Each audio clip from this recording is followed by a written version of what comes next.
So here we have the Mini Cooper S Countryman on a 63 plate. I'm going to start off by showing you around the outside of the car, and then we'll hop in and run through some controls on the inside.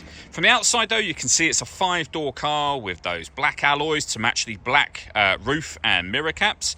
Let's start off inside the boot and then work our way around the rest of the car from there.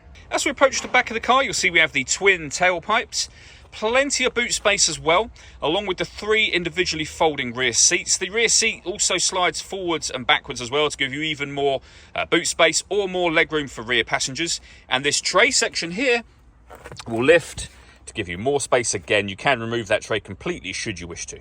Okay, so we're just going to work our way back around to the front of the car, and then we'll hop in and run through some controls on the inside. But now that we've done a full circle of it, you can see it's in lovely condition the whole way round. Just briefly before we climb in, I think it's well worth seeing the interior from this exterior point of view. There's plenty to run through on the dashboard, so let's hop in and we'll do that right now. Okay, now that we're inside the car, we're going to start with the dials. We have the rev counter, as you can see, the digital readout for the speedometer within the rev counter, and then beneath that, the total miles for the car, which are 67,643. You can change the information that's displayed immediately above that by pressing a button on the end of the indicator stalk for various bits of trip computer and fuel economy information. If we back out to the steering wheel, on the left-hand side, we have stereo and phone controls. On the right-hand side, cruise control as well. Over in the center, you'll find the main screen for this car. So this Mini has got Mini's media pack, which means that it's got a color screen, which will include, as you can see, satellite navigation. You've also got the ability to, of course, pair your phone and use it from up here as well.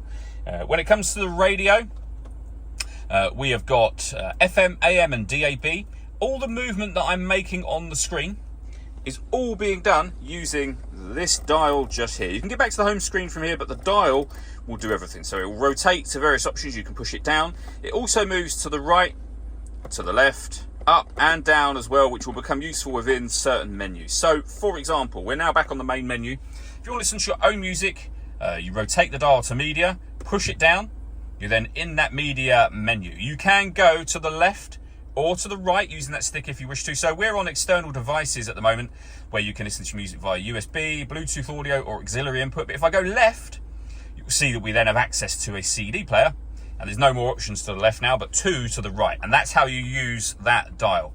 Very easy system. We've also got our fuel gauge up here, the CD player and the main volume for the stereo, and then climate control. So you can adjust the temperature, the fan speed, the direction the air is being distributed in. The air conditioning is on when this light shows. Same button will turn it off again. Or hit auto. The car will now maintain 21 degrees. By taking control of the fan speed and the direction of the air. Any manual adjustment will take auto off and allow you to put it back on your own settings. Beneath that, we have a heated driver's seat and a heated passenger seat, both of which have 3 separate heat settings. We've got our front and rear fog lights. We can put the vehicle into sport mode, so the power steering becomes slightly firmer. Accelerator pedal reacts quicker to what you do. We have deadlocks, which will lock and unlock the car doors from the outside. And we can turn off the stop and start. This car is designed to cut out when it's stationary in traffic to save you fuel. That system is off when that light shows. We have a 6-speed manual gearbox as well. The last thing I wanted to mention are the twin sunroofs. So we have sunblinds that will manually open for each, so both front and rear separately. Once you've opened that, we have a button up here which will open this front one as a full sliding sunroof as well. All that leaves me to say is thank you for taking the time to watch this video. If you'd like to come and see the car in person and have a test drive, please feel free to give us a call here at Glenbourne's. We'd love to hear from you soon.